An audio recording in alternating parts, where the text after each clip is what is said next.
హే viewers, Sunday అయితే వచ్చేసింది. Sunday అంటేనే లంచ్లో ఏదో ఒక స్పెషల్ ఐటెం అయితే ఉండాలి కదా. నేనైతే రావినతల్లో ఉన్నానండి.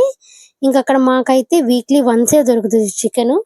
ఇంకా చికెన్ కావాలంటే విడి రోజుల్లో కొంచెం లాంగ్ డిస్టెన్స్ అయితే ట్రావెల్ చేసి వెళ్ళి తెచ్చేసుకోవాలి. ఇంకా నేనైతే గోంగూర చికెన్ చేద్దామని అయితే ఫిక్స్ అయిపోయాను. ఇంకా ఆ టైంలో నాకు గోంగూర అయితే ఎక్కడ దొరకలేదండి. ఇంకా మా అత్తయ్యకి ఫోన్ చేస్తే మన ఇంట్లో చెట్టు ఉంది, వచ్చి కోసుకొని వెళ్ళని చెప్పింది. చూసారండి ఇల్లు అన్ని ఎంత స్పేషియస్ గా ఉన్నాయో. మనం సిటీల్లో ఇరుకిరుకు ఇళ్లలో ఉండి మనకి గాలి కూడా మంచిగా ఆడదు. మేమైతే చిన్నప్పుడు మంచిగా సాయంకాలం అయితే ఆరు బయట మంచాలు వేసుకొని అందరం కూర్చొని బాగా కబుర్లు చెప్పుకునే వాళ్ళం అండి. ఇంకా టైమే తెలిసేది కాదు. ఇక్కడ గోంగూర కూడా చూసారా ఎంత ఫ్రెష్ గా ఉన్నాయో.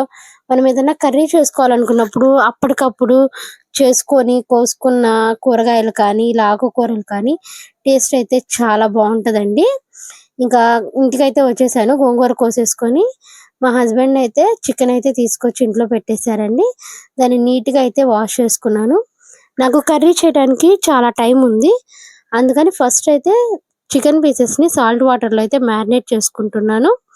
కట్ చేసుకున్న చికెన్ పీసెస్ లో కొంచెం వాటర్ వేసి 2 టేబుల్ స్పూన్ సాల్ట్ వేసి లిడ్ పెట్టేసి కవర్ అయితే చేసి 2 అవర్స్ అయితే మ్యారినేట్ చేసుకుంటున్నానండి.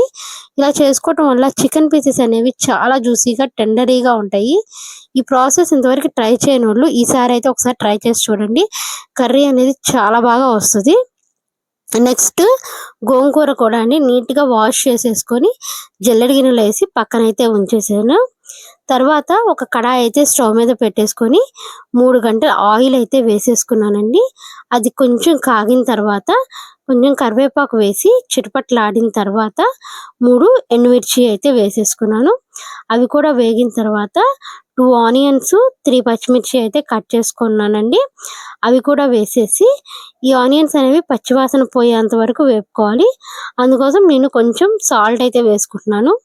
సాల్ట్ వేయటం వల్ల మనకి ఏంటంటే ఉల్లిపాయల్లో ఉన్న పచ్చివాసన అనేది తొందరగా పోతుంది. తర్వాత ఒక 1 టేబుల్ స్పూన్ వరకు పసుపు అయితే వేసేసుకున్నానండి. వేసుకొని ఒకసారి అయితే బాగా కలుపుకోండి. నెక్స్ట్ 2 టేబుల్ స్పూన్ అల్లం వెల్లుల్లిపాయ పేస్ట్ కూడా వేసుకొని ఇది కూడా పచ్చివాసన పోయేంత వరకు బాగా అయితే వేపేసుకోవాలి. దీంట్లోకి నేను ఒక చిన్న టమాటా అయితే కట్ చేసుకున్నానండి. ఎందుకంటే మనం ఆల్రెడీ గోంగూర వేస్తున్నాం కాబట్టి అది కూడా కొంచెం పులుపు కలిసిది కాబట్టి టమాటా ఎంత తక్కువ వేసుకుంటే అంత మంచిది. టమాటా కూడా నాకు బాగా మగ్గిపోయిందండి. మగ్గిపోయిన తర్వాత అందులో నేను నా టేస్ట్కి తగ్గట్టుగా ఒక 2 టేబుల్ స్పూన్ కారం అయితే వేసేసుకుంటున్నాను. ఇది మేము ఇంట్లో పట్టించిన కారం అండి, చాలా స్పైసీగా ఉంటుంది. నెక్స్ట్ ధనియాల పొడి అయితే వేసేసుకొని ఒకసారి ఈ స్పైసెస్ అన్ని బాగా కలిసేలా అయితే కలిపేసుకున్నాను. నెక్స్ట్ నేను కడిగి జల్లెడ గిన్నెలో పెట్టుకున్నాను కదా గోంగూర, అది కూడా వేసేసుకొని ఒకసారి మంచిగా అయితే కలిపేసుకొని మూత అయితే పెట్టుకొని గోంగూరని బాగా అయితే మగ్గించేసుకోవాలి. నాకు ఒక 5 మినిట్స్కి గోంగూర అయితే బాగా మగ్గిపోయిందండి. చూసారా చికెన్ వేయక ముందే ఆ రెడ్ కలర్తో ఎంత టెంప్టింగ్గా ఉందో కర్రీ అయితే. సో ఇప్పుడు ఒకసారి అయితే బాగా కలిపేసుకున్న తర్వాత ముందుగా సాల్ట్ వాటర్లో మ్యారినేట్ చేసుకున్న చికెన్ పీసెస్ అన్నిటిని అయితే ఇందులో వేసేసుకొని ఒకసారి మొత్తం అయితే బాగా కలిసేలా కలుపుకుంటున్నానండి. ఇంకా ఈ చికెన్ పీసెస్లోంచి బాగా వాటర్ వచ్చి ఇంకా అదే మనకి జ్యూసీగా బాగా తయారవుతుంది. ఇంకా లిడ్ అయితే పెట్టేసుకొని నేనైతే చికెన్ పీసెస్ని అయితే బాగా ఉడకబెట్టుకుంటున్నానండి.